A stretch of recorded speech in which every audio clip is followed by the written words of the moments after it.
కార్యాలలో దేవుని చేత ఒక బలంగా వాడపడుచున్న దైవజనులు, దేవుని దాసులు పాస్టర్ రాజేంద్ర కుమార్ గారు దైవ సందేశాన్ని అందించారు.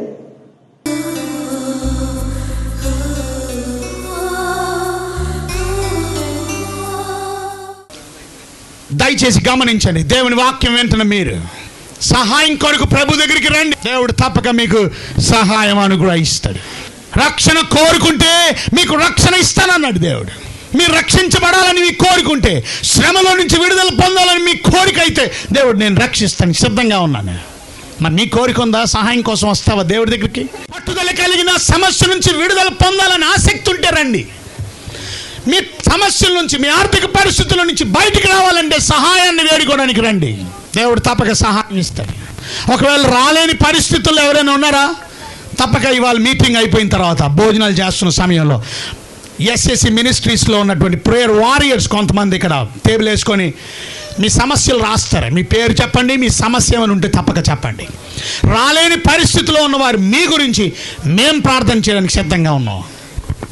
మీ కష్టాలు పోవడానికి, మీ ఇబ్బందులు పోవడానికి, మీ అనారోగ్యం నుంచి విడుదల పొందడానికి మీ గురించి మేము ప్రార్థన చేయడానికి సిద్ధంగా ఉన్నాం. అలాగే టీవీలో వాక్యం చూస్తున్నటువంటి దేవుని బిడ్డలారా, మీలో కూడా ఏ సమస్య ఉన్నా, ఇప్పటికే చాలామంది ఫోన్ కాల్స్ చేస్తూనే ఉన్నారు, ఎస్ఎంఎస్లు చేస్తూ ఉన్నారు, ఈమెయిల్స్ చేస్తూ ఉన్నారు. ఈ టీవీ కార్యక్రమాలు చూస్తున్నటువంటి మీరు కూడా దయచేసి మీ సమస్య ఏదున్నా తప్పక చెప్పండి. మీ గురించి మేము ప్రార్థన చేస్తాం. సమస్య చెప్పడం మాత్రమే కాదు, అది దేవుడు తగ్గించి తీసేసిన తర్వాత, మీరు రక్షించబడిన తర్వాత మీ ప్రైజ్ రిపోర్ట్ కూడా చెప్పండి మాకు. మీరు కూడా ప్రైజ్ రిపోర్ట్ అంటే, ప్రభు నాకు మేలు చేశారండి, ప్రార్థన చేశారు, చాలా వందనాలు. అనేక మంది ఫోన్ కాల్స్ చేసి ఈ మాటలు చెప్తారు, అయ్యగారు మీరు ప్రార్థన చేశారు, చాలా వందనాలు, ప్రార్థన ఆలకించి దేవుడి ఈ సమస్య నుంచి విడిపించి, ఈ జబ్బు నుంచి విడిపించి, ఈ అనారోగ్యం నుంచి విడిపించి, నన్ను రక్షించండి. మీ వాక్యం విన్నాను నేను, మీ వాక్యాలు ఎంతో నెమ్మది కలుగుతున్నాయి. అనేకమైన ఫోన్ కాల్స్ అన్ని ఏరియాల నుంచి, ఆంధ్రప్రదేశ్ అంతట్లో, అటు తెలంగాణ రాష్ట్రం అంతట్లో, ఈ 2 తెలుగు రాష్ట్రాల్లో నుంచి, అనేకమైన ఊళ్ళలో నుంచి, పల్లెటూరుల దగ్గర నుంచి కూడా ఫోన్ కాల్స్ ప్రతిరోజు ఉదయం సాయంత్రం ఫోన్ కాల్స్ వస్తూనే ఉంటాయి. మీ గురించి మేము ప్రార్థన చేయడానికి సిద్ధంగా ఉన్నాం. దేవుడి సహాయం అడుగుదాం. తప్పక మీ జీవితాల్లో గొప్ప పరివర్తన మీరు చూడబోతున్నారు, గొప్ప మార్పు మీరు చూడబోతున్నారు, గొప్ప ఆశీర్వాదాలు మీరు చూడబోతున్నారు. ఈరోజు ప్రభునందు దేవుని బిడ్డలారా, వాక్యాన్ని వింటున్నటువంటి మీరు ఈ సత్యాన్ని గ్రహించండి. ఈరోజు నేను చెప్పదలుచుకున్న మాటలు ఏమిటి అనంటే, నువ్వు రక్షించబడాలంటే ఏం చేయట్లేదు. ఎందుకు రక్షించబడట్లేదు ప్రజలు? ఒకటి, కోరిక లేక. రక్షించబడాలంటే ఏం చేయాలి? కోరిక కలిగి ఉండాలి. వాట్ యు మీన్ బై కోరిక? డిజైర్ అంటే అర్థం ప్రార్థన చేయాలి, ప్రభు సహాయం అడగకోవాలి, వేడుకోవాలి. అది నీకు కోరిక లేకపోతే, నీకు మనసు లేకపోతే నీ సమస్యల నుంచి బయటికి రాలేవు. కొంతమంది అనుకుంటారు, ఆ సమస్య నుంచి నాకు నేనుగానే బయటకు వచ్చేయగలను అనుకుంటావు. వెర్రితనం అది. నీకు నువ్వే ఎప్పుడు బయటకు రాలేవు. నీ సహాయం దేవుడి దగ్గరికి నువ్వు వస్తేనే నీకు దేవుడు సహాయం ఇస్తాడు. అన్నాకి పిల్లలు లేనప్పుడు ఆమె చేసిన పని ఏంటో తెలుసా? షిలోహులో ఉన్న మందిరం, దూరమైన కష్టమైన ఆ మందిరానికి వెళ్ళి ఆ మందిరంలో ఆమె మోకరించి ప్రార్థన చేసింది, దేవుడు సహాయం అడిగింది. మందిరంలో నుండి దేవుడు ఆమె ప్రార్థన ఆలకించి ఆమె కష్టంలో నుంచి రక్షించలేదా? ఆమెకి దేవుడు సంతానాన్ని కలుగు చేయలేదా? ఆమె బాధల నుంచి విడిపించలేదా? ఈరోజు ప్రేమ దేవుని బిడ్డలారా, వాక్యాన్ని వెంటనే మీరు రండి ప్రభు దగ్గరికి. ఇవాళ మీకు రక్షించబడాలని కోరికుంటే దేవుడు తప్పక రక్షిస్తాడు. 2, ప్రజలు ఎందుకు రక్షించబడట్లేదు? ఎందుకు బయటికి రాలేకపోతున్నారు పాపములో నుండి? ఎందుకని వారి సమస్యల నుంచి బయటికి రాలేకపోతున్నారు? ఎందుకని వారి యొక్క అనారోగ్యం నుంచి బయటికి రాలేకపోతున్నారు? 2వ కారణం మనం చదువుకుంటే బైబిల్ గ్రంథం సెలవిస్తుంది, సత్యాన్ని నమ్మక. 2 దశలోనికెళ్ళి రాసిన పత్రిక 2వ అధ్యాయం 9వ వచనం చదువుకుంటే, నశించుచున్నవారు తాము రక్షించబడుటకై సత్య విషయమైన ప్రేమను అవలంబింపకపోయిరి గనుక వారు రాక అబద్ధ విషయమైన సమస్త బలముతోను, నానా విధములైన శోచక్రియలతోను, మహత్కార్యములతోను, దుర్నీతిని పుట్టించు సమస్త మోసముతోను నశించుచున్న వారిలోను సాతాను కనుపరుచు బలమును అనుసరించి యుండును. అందుచేత సత్యమును నమ్మక, చూసండి క్లియర్గా రాయబడి ఉంది, సత్యమును నమ్మక మరేం చేస్తారు? దుర్నీతి యందు అభిలాష గలవారందరూ, దుర్నీతి యందు అభిలాష గలవారందరూ శిక్షావిధి పొందుటకై అబద్ధమును నమ్మునట్లు మోసము చేయ శక్తిని దేవుడు వారికి పంపుచున్నాడు. బాగా గమనించండి, ఎందుకు ప్రజలు రక్షించబడలేకపోతున్నారు? సత్యాన్ని నమ్మరు. నువ్వు రక్షించబడాలంటే ఏం చేయాలా? సత్యాన్ని నమ్మాలా. 13 వచనంలో ఆ మాట రాయబడి ఉంది, ప్రభు వల్ల ప్రేమింపబడిన సహోదరులారా, ఆత్మ మిమ్మను పరిశుద్ధపరచుట వలన మీరు సత్యమును నమ్ముట వలనను రక్షణ పొందుటకు. చూసారా, సత్యమును నమ్ముట వలన మీరు రక్షించబడతారు. ఈ దినాల్లో చాలామంది సత్యాన్ని నమ్మరు, నిజమైన దేవుణ్ణి నమ్మరు, నిజమైన వాక్యాన్ని నమ్మరు. వాళ్ళకంతా మహత్కార్యాలు జరగాల, అద్భుతాలు జరగాల, సూచక్రియలు జరగాల. ఈ జరిగితేనే బైబిల్ చెప్తుంది ఇక్కడ సాతాను కనుపరుస్తాడట అవన్నీ కూడా, మహత్కార్యాలన్నీ కూడా. 9వ వచనంలో రాస్తుంది ఏమనంటే, వాని రాక అబద్ధ విషయమైన సమస్త బలముతోను నానా విధములైన శోచక్రియలతోనూ మహత్కార్యములతోనూ దుర్నీతిని పుట్టించు సమస్త మోసముతోనూ నశించుచున్న వారిని సాతాను కనుపరుచు బలమును అనుసరించి ఉండెను. What you mean by that? ఈరోజు మనం నేర్చుకోవాల్సిన ప్రాముఖ్యమైన విషయం, ప్రజలు ఎందుకు రక్షించబట్టలేదంటే వారు సత్యాన్ని నమ్మక అబద్ధాన్ని నమ్ముతున్నారు. నిజమైన దేవుని బోధన నమ్మరు, సాతాను బోధన నమ్ముతారు. వాళ్ళకి మహత్కార్యం జరగాల, ఏదో అద్భుతం జరగాల, దానికోసమని పరుగురు పెడతారు. అది తాత్కాలికమైన స్వస్థతే. చాలామందికి తాత్కాలికమైన స్వస్థతల కోసం పరిగెత్తి తగ్గిందా? తగ్గింది. ఆ క్షణమే, ఆ మూమెంటే. మళ్ళీ సాయంత్రం కల్లా జబ్బుగానే ఉంటుంది. మీలో ఒకసారి పరీక్షించుకోండి, అలా లేని వారు ఎంతమంది ఉన్నారు? నిజంగా పరిపూర్ణమైన స్వస్థత ఉంటే ఆ ఆనందం వేరు, ఆ సంతోషం వేరు. ఇక్కడ దైవజనుడు సంతోషంగా నీ స్వస్థ వచ్చిందా, ప్రైజ్ గాడ్, దేవుడికి వందనాలు, ఈయనలో సంతోషం కనబడుతుంది. అది తగ్గినోళ్ళలో సంతోషం కనబట్లా. తగ్గినోడు ఆనందంతో హద్దులుండు, నా జీవితంలో దేవుడు నన్ను స్వస్థపరిచాడు, దేవుడు నన్ను దీవించాడు, అది ఆనందం వాళ్ళలో ఉంటుంది. పబ్లిక్కి చెప్పవసరం లేదు, వాళ్ళు వెళ్ళి 10 మందికి చెప్తారు. మైక్లోని స్టేజ్ మీద చెప్పవలసిన అవసరం లేదు. గమనించండి, ఎందుకంటే ఈ కార్యక్రమాలు టీవీలో కూడా ప్రసారం అవుతాయి. మీకు మాత్రమే కాదు, కొన్ని వేల లక్షలాది మంది వాక్యాలు వింటున్నారు. రోజుకి కొన్ని వందల ఫోన్ కాల్స్ చేస్తూనే ఉన్నారు. అనేక మంది మేలు పొందుతున్నారు, స్వస్థత పొందుతున్నారు. పెద్ద దైవజనులు ఫోన్ చేస్తున్నారు. ఈ వాక్యాలు మాకెంతో నెమ్మది కలుగుతుంది, ఆనందం కలుగుతుంది, దీవెన కలుగుతుంది, మాకు హృదయాల్లో ఎంతో ఆశీర్వాదం కలుగుతుంది. పాస్టర్ గారు సత్యమైన వాక్యాన్ని చెప్తున్నారు. తప్పక మీ గురించి మేము ప్రార్థన చేస్తాము. Thank you very much. మీరు కూడా నా గురించి ప్రార్థన చేయండి. వాళ్ళ ఉదయకాలం 5 గంటలకి నా గురించి మీరు చేయవలసిన ప్రార్థనాంశాన్ని కూడా చెప్పాను ఒక్క మొక్కలో. దేవుని వాక్యం సత్యాన్ని ధైర్యంగా చెప్పడానికి మీ భక్తుల కోసం ప్రార్థన చేయండి, అది మీరు చేయవలసిన పని. ఒకే పాయింట్ చెప్పాను. People have prayed, all the people who have come for 5 o'clock meeting today morning, they prayed. We have enjoyed praying to God. దేవుడిని ఇంకా డీపర్ రిలేషన్షిప్ కలిగి దేవుడితో ఇంకా దగ్గరగా ఉండడానికి. ఏదో అవసరతల కోసం దేవుడి దగ్గరికి రావట్లేదు మేము, ఏదో మా జబ్బులు మా కష్టాలు తీర్చే ప్రభు అందుకే వస్తున్నాను కాదు. దేవుడితో ఇంకా డీపర్ రిలేషన్షిప్, ఇంకా ఆయనతో క్లోజర్గా ఉండడానికి, ఇంకా ఆయనకి దగ్గరగా జీవించడానికి. అందుకే నిర్ణయించుకున్న ఉదయం 5 గంటల నుంచి 1 గంట సేపు దేవుని మందిరంలో అరగంట సేపు వాక్యం విని అరగంట సేపు ప్రార్థన చేసుకోవడానికి ఇష్టపడుతున్నాను. మాతో కూడా మీరు కూడా రావాలంటే రండి, సత్యమైన వాక్యాలు వినండి. ఒకవేళ మీరు రావడానికి ఇబ్బందికరంగా ఉంటే మీ గురించి మేము ప్రార్థన చేయడానికి సిద్ధంగా ఉన్నాం. మీ ప్రార్థన అవసరత తప్పక తెలియపరచండి, మీ గురించి మేము ప్రార్థన చేస్తాం. ఒకవేళ ప్రార్థన చేయ మీ సమస్యను ఒకవేళ SMS చేయండి, లేకపోతే ఈమెయిల్ చేయండి, లేకపోతే ఫోన్ కాల్లో తెలియపరచండి. ఒకవేళ ఫోన్ చేయడానికి మీకు డబ్బులు లేకపోతే కనీసం మిస్డ్ కాల్ ఇవ్వండి, తిరిగి మేమే మీకు చేస్తాం. ఈరోజు ప్రభునందు దేవుని బిడ్డలారా, వాక్యాన్ని వెంటనే మీరు మీ జీవితంలో నిజమైన రక్షణ కావాలా? పాపము నుండి విడుదల పొందాలనుకుంటున్నారా? రోగం నుండి విడుదల పొందాలనుకుంటున్నారా? దేవుడు విడుదల చేయగలిగే సమర్థుడైన. ఆనాడు ఐగుప్తు చెర నుండి ఇజ్రాయిల్ని దేవుడు విడుదల చేయలేదా? ఎన్ని అడ్డులు ఆటంకాలు వచ్చినా దేవుడు విడుదల చేయలేదా? మధ్యలో ఎర్ర సముద్రం వాళ్ళకి అడ్డుగా ఉన్న దేవుడు దాన్ని పాయలుగా చేయలేదా? అందులో నుంచి నడిపించలేదా? అందులోనే శత్రు సైన్యాన్ని ముంచేయలేదా? మన దేవుడు ఎంత శక్తిమంతుడు అర్థం చేసుకోండి. ఆ శక్తిమంతుడైన దేవుణ్ణి నువ్వు నేను సేవిస్తున్నాం. ఆ శక్తిమంతుడైన దేవుణ్ణి నిజమైన మనసుతో నమ్మకు. ఆ సత్యాన్ని నమ్ము, ఆ సత్యాన్ని కాదు మనం నమ్మవలసింది. దుర్బోధన కాదు నమ్మవలసింది, దయ్యాల బోధ కాదు మనం నమ్మవలసింది. సత్యమైన వాక్యాన్ని నమ్ము, నీ జీవితంలో రక్షించబడతాం. దేవుని వాక్యానికి లోబడి. ఇక మూడోది మనం చూసినట్లయితే, పాపాన్ని విడిచిపెట్టడానికి మనసు లేక మనం రక్షించబట్టలేదు. కొంతమంది అదే గోతులో ఉండడానికి ఇష్టపడతారు, అదే నూతిలో ఉండడానికి ఇష్టపడతారు. ఆ పిల్లి చూడండి, బయటకు వచ్చింది ఒకటి, ఇంకొకటి రావడానికి ఇష్టపడలేదు, అందులో ఉండడానికి ఇష్టపడతారు. కొంతమంది చూడండి అందులోనే ఉండడానికి ఇష్టపడతారు. పందిని చూడండి, దాన్ని ఎంత కడిగినా ఎంత శుభ్రం చేసినా, దానికి మంచి బట్టలు వేసినా, లేకపోతే ఒక పందిని పెంచుకోవడానికి ఒక దొరగారు పందిని కొనుక్కున్నాడట. ఆ పందికి చక్కగా ఒక మంచి చొక్కా ప్యాంట్ కుట్టించాడట.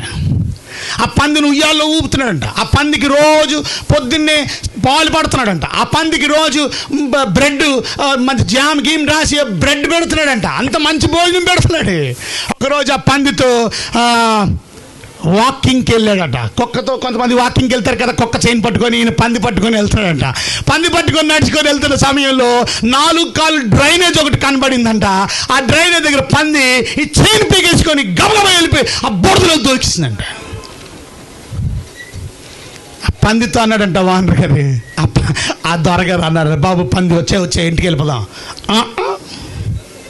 ఏం రాను, నాకు ఎక్కడే బాగుంది. కొంతమంది రావడానికి ఇష్టపడరు, అదే బురద కోరిలోని అదే బురద కోణంలోని ఉండడానికి ఇష్టపడతారు, రావడానికి ఇష్టపడరు. పాపములో ఉండాలని ఇష్టపడేవాడికి నీ పాపములో నుంచి నువ్వు ఎలా రక్షించబడతావు? రక్షించబడాలని కోరికుండి బయటికి రావాలని నీకు ఇష్టమైతే దేవుడు నిన్ను పాపము నుండి రక్షిస్తాడు. నీ జబ్బుల్లోనే ఉండాలని నీ కోరిక అయితే నీ ఇష్టం, బయటికి రావాలని నీ కోరిక అయితే దేవుడు తప్పక నిన్ను బయటికి నడిపించడానికి ఆయన ఇష్టపడతాడు, తప్పక సహాయం చేస్తాడు. God will surely help you my dear brothers and sisters. దేవుని వాక్యాన్ని వినడానికి వచ్చినటువంటి మీరు ఎంతమంది రక్షించబడాలని కోరిక ఉంది? ఎంతమందికి కోరిక లేదు? ఎంతమంది రక్షణ పొందడానికి సత్యమైన వాక్యాన్ని వింటున్నారు, దుర్బోధన వింటున్నారు, కల్పి చెరిపే బోధన వింటున్నారు, మహత్కార్యాలు స్వచ్ఛక్రియలు మీకు కావాలి, సైతాన్ని కనుపరిచే బోధ మీకు కావాలి.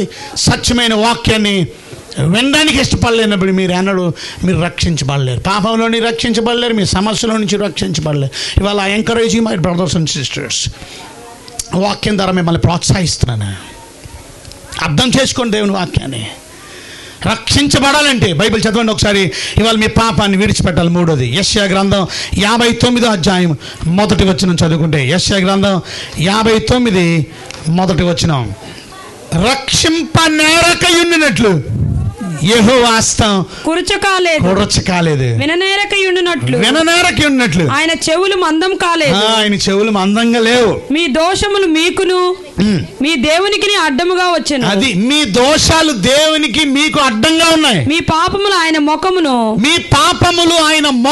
మీకు మరుగుపరచెను. చూసారా, ఆయన ముఖమును మీకు మరుగుపరచెను గనుక ఆయన ఆలకింపకున్నాడు. ఈరోజు అర్థం చేసుకోండి ప్రియమైన దేవుని బిడ్డలు, మీ పాపం, మీ దోషం, అక్కడ రాస్తుంది మీ పాపం, ఆయన ముఖం మీకు కనబడకుండా, మీ పాపం ఆయన ముఖాన్ని మూసేసింది మనకి. మీ దోషం మీకును మీ దేవునికి అడ్డంగా ఉంది. ఇంకా అక్కడ పై వచనం రాయబడి ఉంది, రక్షింపనేరకయుండినట్లు యెహోవా హస్తం. చాలామంది దేవుని హస్తం, ఆయన చెయ్యి ఎంత గొప్పదో తెలుసా? God's hand can deliver you from every kind bondage. ఆయన చెయ్యి ఎంత బలమైంది. రక్షింపనేరకయున్నట్లు ఆయన హస్తం చిన్నది కాదు. ఆయన హస్తం, ఆయన చెయ్యి చాలా పెద్దది. ఆయన నిన్ను రక్షించగలడు, విడిపించగలడు. సమర్థత కలిగిన దేవుడు మన దేవుడు. మనశ్శాంతి లేదా మీకు? సంతోషం లేదా మీకు? దేవుడు మిమ్మల్ని రక్షించడానికి ఇష్టపడుతున్నాడు. కొంతమంది మనశ్శాంతి ఉండదు, సంతోషం ఉండదు. ఇవాళ ఎంతోమందికి మనశ్శాంతి లేదు, అందుకే దెబ్బలాట్లు మీకు. కొంతమందికి ఎందుకు దెబ్బలాట ఆడుకుంటూ? మనశ్శాంతి లేక, ఒకరికొకరికి పడక, సంతోషం ఉండదు, హృదయంలో నెమ్మది ఉండదు, ఆనందం ఉండదు, ఎంత దేవుడిచ్చిన తృప్తి ఉండదు వాళ్ళకి. ఇంకా కావాలి, ఇంకా కావాలి, ఇంకా కావాలి. ఇవన్నీ మీదకేసుకొని సావు. ఎంత బాధాకరమైన విషయం. ఏం పట్టుకుపోతారు? ఇవాళ దేవుని బిడ్డలారా, ఇవాళ మీ దేవుడు, నా దేవుడు, మన దేవుడైన యేసుక్రీస్తు మనల్ని రక్షించడానికి సమర్థ. ఆయన చేతి కొరచగా లేదు, ఆయన చేయ చిన్నది కాదు. రక్షింపడానికి ఆయన సిద్ధంగా ఉన్నాడు. నిన్ను ఏ పరిస్థితుల గుండానైనా రక్షించగలడు ఆయన. నిన్ను ఎటువంటి సమస్యల గుండానైనా రక్షించగలను ఆయన. నీ పాపం ఎంత భయంకరమైనది, నీ పాపము నుండి రక్షించగల సమర్థుడు ఆయన. Is a God who can really deliver you from every kind of sin and every kind of bondage. టీవీలో వాక్యం వింటున్న మీరు ఎన్ని కష్టాల్లో మీరున్నా, ఎన్ని బాధల్లో మీరున్నా, ఎన్ని ఇబ్బందుల్లో మీరున్నా, ఎన్ని అనారోగ్యాల్లో మీరున్నా, దయచేసి కృంగిపోకండి. నన్ను ఎవరు విడిపిస్తారు, నాకెవరు సహాయం చేస్తారు, నిరుత్సాహం చెందకండి సహోదరా సహోదరి. నీ కష్టాల నుంచి, నీ బాధల నుంచి, నీ సమస్యల నుంచి రక్షించడానికి దేవుడైన యెహోవా యేసయ్య సిద్ధంగా ఉన్నాడు. అయితే నువ్వు చేయవలసిన పని, మీరు చేయవలసిన పని, నీ పాపాన్ని విడిచిపెట్టాలి. అక్కడ రాసింది, మీ పాపము దేవుని ముఖాన్ని మరుగు చేసేసింది. మీ దోషం దేవునికి మీకు అడ్డుగా తయారైపోయింది. మీ పాపాన్ని ఒప్పుకుంటే, మీ పాపాన్ని విడిచిపెడితే God can really deliver you. తప్పక నిన్ను రక్షించడానికి ఆయన సిద్ధంగా ఉన్నాడు. ఇవాళ నువ్వు నీ పాపాన్ని విడిచిపెట్టడానికి ఇష్టపడతావా? అది ఏ రకమైన పాపం అయినప్పటికీ నువ్వు విడిచిపెట్టడానికి ఇష్టపడితే దేవుడు తప్పక నీ జీవితంలో గొప్ప కార్యాన్ని దేవుడు జరిగిస్తాడు. యెహోవా యందు భయభక్తులు కలిగి ఉన్నవారు చెడుతనాన్ని విడిచిపెడతారు. నిజంగా నీకు దేవుడు అంటే భయం అయితే ఆ పాపములో ఉండవు. ఇక వరకు ఉన్నది చాలు, ఇక బయటికి రా. నువ్వు పాపాన్ని విడిచిపెట్టడానికి ఇష్టపడితే దేవుడు నిన్ను రక్షించడానికి ఇష్టపడతాడు. నువ్వు రక్షించబడితే నేను నరకాన్ని తప్పించుకుంటావు. నువ్వు రక్షించబడకపోతే నిత్య నరకం నీ కొరకు సిద్ధంగా ఉంది. మండుచున్న వేడిమి కలిగిన గుండం నీ కొరకు సిద్ధంగా ఉంది. అగ్ని ఆరదు, పురుగు చావదు. నరకం లేదని చెప్పడానికి వీల్లేదు. ఎందుకంటే యేసయ్యే చెప్పాడు నరకం ఉన్నది. ఆ నరకాన్ని తప్పించడానికి యేసయ్య నీ కోసం, నా కోసం ఈ భూలోకానికి వచ్చాడు. నరకాన్ని మనుషుల కోసం దేవుడు తయారు చేయలే, నరకాన్ని దేవుడు సైతాన్ కోసం తయారు చేశాడు. కానీ మనుషులు కూడా సైతాన్ లాగే ప్రవర్తించి దేవుడి మీద తిరుగుబాటు చేసి సైతాన్ లాగే పాపము చేయడం వల్ల, మనుషులు కూడా సైతాన్ లాగే గర్విష్ఠులుగా తయారై దేవుణ్ణి ఎదిరించడం వల్ల మీరు కూడా నరకానికి వెళ్ళిపోతున్నారు. అందుకే మిమ్మల్ని, నన్ను, మనలందరినీ తప్పించడానికి ఆ పరమేశ్వరుడు ఈ భూలోకానికి, జగద్రక్షకుడిగా యేసుక్రీస్తు పేరని ఈ భూలోకానికి వచ్చాడు. నిన్ను నన్ను రక్షించడానికి. ఆయన ప్రేమ ఎంత గొప్పది. నీ పాపాన్ని వాళ్ళు ఒప్పుకోగలిగితే, నీ పాపాన్ని వాళ్ళు విడిచిపెట్టగలిగితే దేవుడు తప్పక నిన్ను రక్షిస్తాడు. నీ రహస్య పాపాన్ని ఒప్పుకో, నీ పాపాన్ని విడిచిపెట్టు, దేవుడు నిన్ను రక్షిస్తాడు. యోసేపు ఎంత బాధపడ్డాడో అర్థం చేసుకోండి. పాత నిబంధనలో ఉన్నటువంటి యోసేపుని మీరు గమనిస్తే తన సొంత అన్నయ్యలు అతని గోతులో తోసారు. ఆ గోతులో నుంచి రక్షించింది ఎవరు? ఆ గోతులో నుంచి బయటికి తీసుకొచ్చింది ఎవరు? ఇస్మాయిలీలకు అమ్మేశారు, దేవుడు అందులో తోడుగా ఉన్నాడు. అక్కడి నుంచి పొతిఫర్ ఇంట్లో అమ్మేశారు. ఎన్ని బాధలు, ఎన్ని కష్టాలు, ఎన్ని అవమానాలు. ఎప్పుడు దేవుడిని ఒక్క మాట అనలేదు, ఎప్పుడు దేవుడి మీద సనగలేదు, గొనగలేదు. ఇవాళ బాధలు వస్తే, కష్టాలు వస్తే దేవుడిని సనిగేవారు, గొనిగేవారు. నాకెందుకు చేసావు ప్రభు, నాకెందుకు కష్టం వచ్చింది, నాకెందుకు జబ్బు వచ్చింది, నాకెందుకు అనారోగ్యం వచ్చింది, దేవుడి మీద సనిగేవారు మీలో లేరా? ఎప్పుడు సనక్కండి, పాపాన్ని విడిచిపెట్టండి. నాకు ఎందుకు ఈ శ్రమ వచ్చింది ప్రభువా, నా తప్పు నేను సరి చేసుకుంటాను. నీతిమంతులు ఎప్పుడు పాపానికి దూరంగా ఉంటారు. పొతిఫర్ ఇంట్లో యోసేపుకి శోధన వచ్చింది. ఆ పొతిఫర్ భార్య ఆంటీ కుర్రోడి మీద కన్నేసింది. వీడు అందగాడు, రూపసి, చాలా అందమైనటువంటి వ్యక్తి, రూపవంతుడు కనుక ఆ రూపవంతుడైనటువంటి అందగాడైనటువంటి కుర్రోడి మీద ఆ ఆంటీ కన్నేసి, ఆ ఆంటీ అతనితో పాపం చేయడానికి రమ్మన్నప్పుడు ఆ కుర్రోడు అన్నాడు, ఐఎమ్ సారీ. ఒకటే చెడు, మా డాడీ లేరు, మా మమ్మీ ఎవరు ఒంటరిగా ఉన్నప్పుడు కుర్రోళ్ళు ఏం చేస్తున్నారు చెప్పండి? ఎవరు లేరు మీ పక్కన, ఒంటరిగా ఉన్నాడు, నాన్న లేడు, అమ్మ లేడు, అన్నయ్య లేరు, ఎవరు లేరు. He can do what ever you like. కానీ ఒకటే అన్నాడు. ఏం చెప్పాడు? ఈరోజు దేవుని వాక్యాన్ని వింటున్నటువంటి మీరు దయచేసి దేవుని మాటలు శ్రద్ధగా ఆలకించండి. మీ జీవితంలో దేవుడు గొప్ప కార్యాలు చేయగలిగే దేవుడు, మిమ్మల్ని రక్షించగలిగే దేవుడు ఆయన, మిమ్మల్ని విడిపించగలిగే దేవుడు ఆయన, మిమ్మల్ని పాపం నుంచి బయటికి నడిపించగలిగే దేవుడు ఆయన. మీ పాపాన్ని ఒప్పుకోగలుగుతావా? యోసేపు ఒకటే అన్నాడు, ఇంత ఘోరమైన దుష్కార్యం చేసి దేవునికి విరోధంగా నేను పాపము ఎలా చేస్తాను? I cannot do this kind of sin. దేవునికి విరోధంగా నేను పాపం చేయదలుచుకోలేదు. ఇంత విరోధంగా, దేవుడికి విరోధంగా నేను పాపం నీతిమంతులు పాపానికి అలా దూరంగా పారిపోతారు. ఓ యవనుడా, నీ యవన ఇచ్చల నుంచి పారిపోమని దేవుడి వాక్యాన్ని మర్చిపోయావా? నీ యవన ఇచ్చలకి అక్కడ నుండి పారిపోవాలి. కొంతమంది యవనిచ్చల వైపు పరిగెడుతున్నారు, దేవుని వైపు పరిగెట్టే యవనస్తులు చాలా తక్కువ మంది ఉన్నారు. దేవుని కొరకు ఆసక్తి కలిగిన వాళ్ళు ఎంతమంది? పాపం గురించి ఎంత ఆసక్తి వాళ్ళకి కదా. పాపములో ఆసక్తి దేవుళ్ళో లేకపోవడం, అందుకే మన జీవితంలో ఆ పరిస్థితుల్లో నుంచి మనం రక్షించబడలేక, యోసేపుని దేవుడు ఆ బాండేజ్ నుండి రక్షించాడు, ఆ శ్రమల నుంచి రక్షించాడు, ఆ ఇబ్బందుల నుంచి రక్షించాడు, ఆ కొలిమి నుండి రక్షించాడు, ఆ బానిస బ్రతుకు నుండి రక్షించాడు, ఆ జైల్లో నుంచి రక్షించాడు, ఆ శ్రమల్లో నుంచి రక్షించాడు. మహారాజుగా దేవుడు చేశాడు, ఒక ప్రైమ్ మినిస్టర్గా దేవుడు చేసేసాడు. ఇవాళ మీ జీవితంలో కూడా దేవుడు అట్టి గొప్ప కార్యం చేయగలడు. నమ్మండి. God can do miracles in your life too if you can just believe God. నమ్మగలవా దేవుణ్ణి? పాపాన్ని విడిచిపెట్టగలవా? ఇంకెంతకాలం ఆ పాపంలో కొనసాగిస్తావు? ఇంకెంతకాలం ఆ రహస్యమైన పాపాన్ని నీ జీవితంలో జరిగిస్తావు? ఇంకెంతకాలం అక్రమ కార్యాలు చేస్తావు? ఇంకెంతకాలం నీలో సనుగుడు ఉండదు? ఇంకెంతకాలం దేవుడి మీద గొడుగుతావు? ఎంతకాలం ఇంకా గర్వం ఉంటుంది? ఎంతకాలం ఇంకా అహంకారం ఉంటుంది? ఎంతకాలం ఇంకా మోసం ఉంటుంది? విడిచిపెట్టి నీ పాపం ఏదైనప్పటికీ అది దేవుడు నీ వాక్యం ద్వారా నీతో మాట్లాడుతుంటే ఇవాళ నీ జీవితాన్ని సరి చేసుకోవడానికి ఇష్టపడి. మనుషులు ఎందుకు రక్షించబడట్లేదంటే 4వ కారణం డిసొబీడియన్స్, మాట వినకపోవడం, అవిధేయత, సువార్తకు లోబడకపోవడం, దేవుని వాక్యానికి లోబడకపోవడం. 2వ దెస్సలోనికీయులకు రాసిన పత్రిక 1వ అధ్యాయము 7వ వచనం చదవండి. కొందరు వీటిని మానుకొని తొలగిపోయి తాము చెప్పు వాటినైనను నిత్యమైనట్టుగా రూఢిగా పలుకు వాటినైను గ్రహింపకపోయినను ధర్మశాస్త్రోపదేశకులై ఉండగోరి నిష్ప్రయోజనమైన ప్రభువైన యేసు తన ప్రభావమును కనుపరచు దూతలతో కూడా పరలోకము నుండి అగ్నిజ్వాలలో ప్రత్యక్షమై దేవుణ్ణి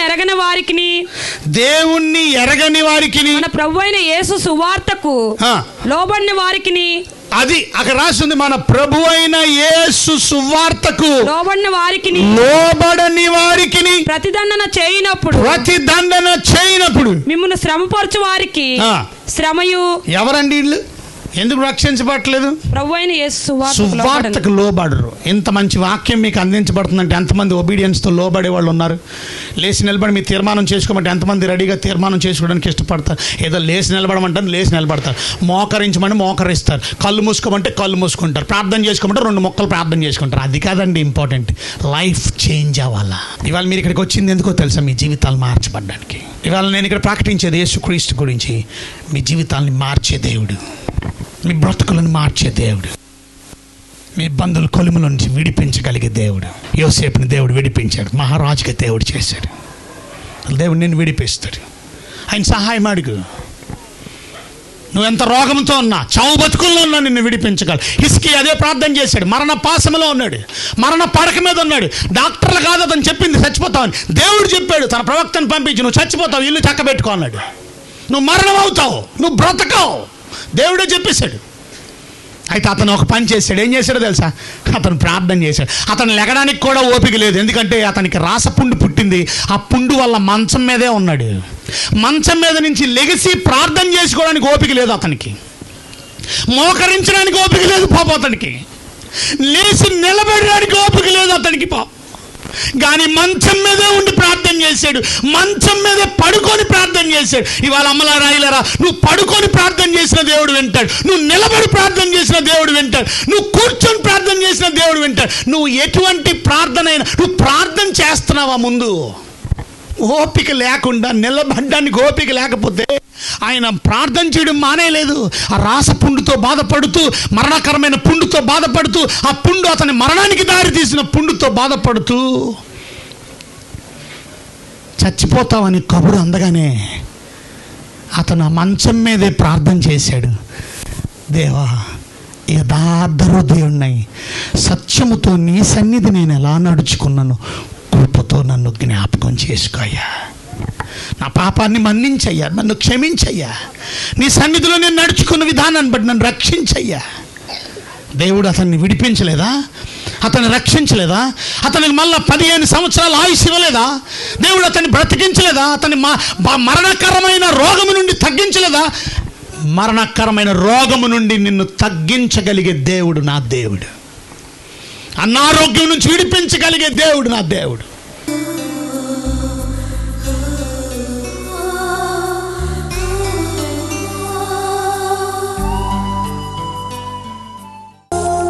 మీ గురించి నేను కూడా చిన్న ప్రార్థన చేస్తాను. ప్రభువా, మీకు ఎన్నో వందనాలు, స్తోత్రాలు.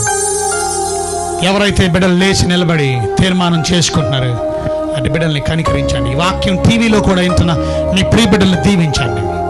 ఈ టీవీలో కూడా వాక్యం వింటున్నటువంటి మీ ప్రియ బిడ్డలు తండ్రి, ఎంతో మంది ఇంకా పాపములో ఉన్నారు, విడుదల పొందడానికి ఇష్టపడుతున్నారు. ఆ పాపములోనే అయ్యో మమ్మల్ని విడిపించే దేవుడు ఉన్నాడా, మమ్మల్ని రక్షించే దేవుడు ఉన్నాడా, ఇవాళ ఆయన విశ్వసిస్తాను. నా కష్టాల నుంచి, నా బాధల నుంచి, నా సమస్యల నుంచి, నా అనారోగ్యం నుంచి నన్ను విడిపించి రక్షించగలిగే దేవుడు ఉన్నాడు. ఆయన నా కొరకు తన ప్రియ కుమారుని పంపించాడు. నేను ఆయన చెంతకు వస్తానని ఇష్టపడుతూ తీర్మానం చేసుకున్న బిడ్డల్ని బహుగా దీవించాను, వారిని రక్షించాను, పాపము నుండి విడిపించాను, నిత్య రాజ్య వారసులుగా సిద్ధపరచాను. ఈ మంచి మాటలు దీవించి ఆశీర్వించి వాక్యానుసారం నడిపించమని, ఆ జీవితంలో గొప్ప విడుదల, గొప్ప విముక్తి, పాప క్షమాపణ మీరే దయచేయమని. ఇంతవరకు మంచి వాక్యంతో మనం తృప్తిపరచమని. ఎందుకు ప్రజలు రక్షించబట్టలేదు, ఎందుకు సమస్య నుంచి రక్షించబట్టలేదు, ఎందుకు పాపము నుండి రక్షించబట్టలేదు, అనారోగ్యం నుంచి రక్షించబట్టలేదు మాకు వివరించారు. ఆ జీవితాల్లో సరిచేసుకోవాల్సి మేము సరిచేసుకొని నమ్మకంగా జీవించి ఆస్వాదించబడిన కృప దయచేయమని యేసు నామములో వేడుకుంటున్నాను తండ్రి. ఆమేన్, ఆమేన్.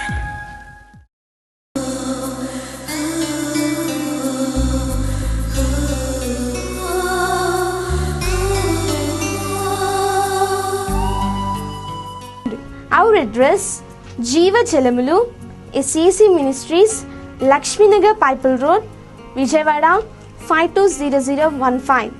Our phone numbers 0866 2400 Our cell numbers 9985 22422 7799 12422.